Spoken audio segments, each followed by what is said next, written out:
काहे से ताली बजौला में अनेक प्रकार बीमारी खत्म हो जाए। सही है कि ना बात है ना? तो ताली एकदम बजे के चाहिए। कोई खाली के पहले बारी लोग हाँ सोचता नहीं क्यों ना के हम पकड़ी जौना के पकड़ला भाई तो बटले ना बा भाई जोड़ा देखा तो सही है नहीं है ने देख लो हे पर जाके शूट कर हे पर शूट कर और ताली बजाओ नहीं और क्या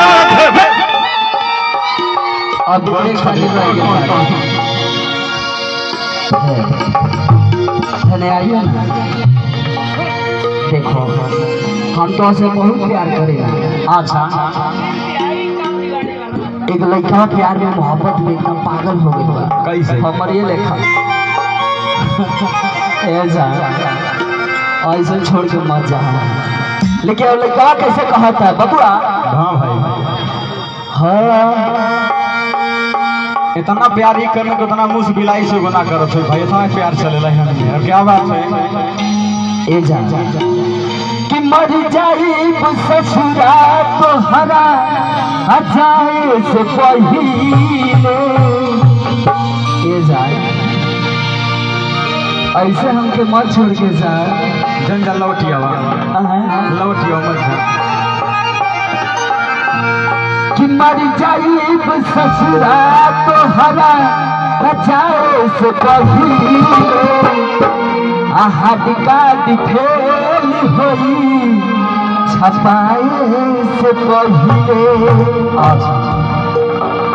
बाप रे बाप शरीर की अपना ए राजा जी कैसे हो लेकिन एक और छोड़ आई तरी सहला हरदा हुआ है एगो रतिया कथी ये सैया जी जार तो बहुत बड़ा देखले बानी लेकिन तोरे ऐसा राह है आदमी हम ना देखले।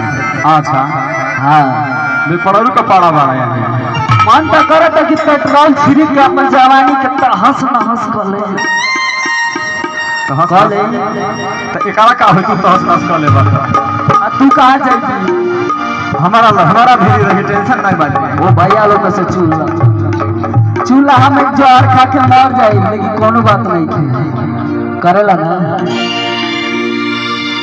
लेकिन एक बबुआ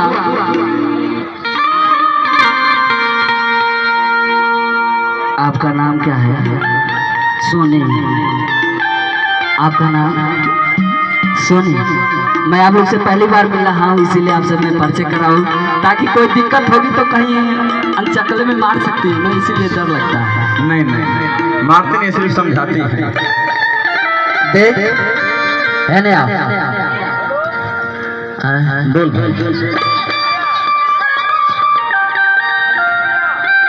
तू बहुत बड़ा गाय बताओ। अब हमारा वो भेज ना पड़ा तुहरा भेज पड़ा भाई तू ही समझाने यार हमारा के कहे लपेटा रहा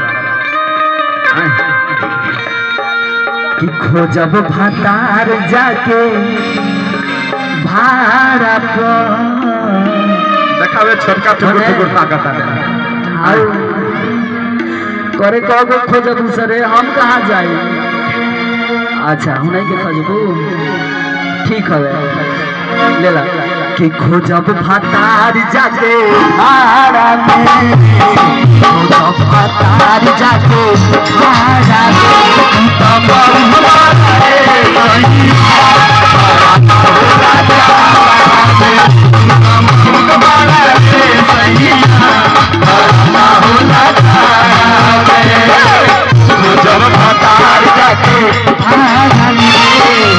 तब जब भातार जाके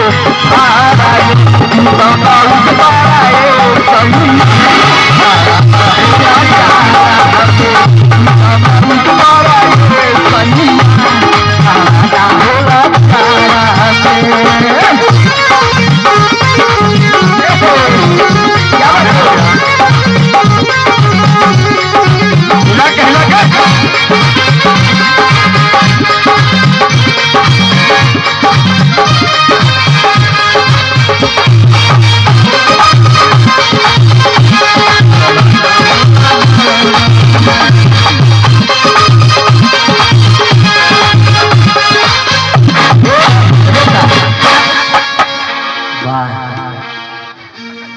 यही तरह होता है।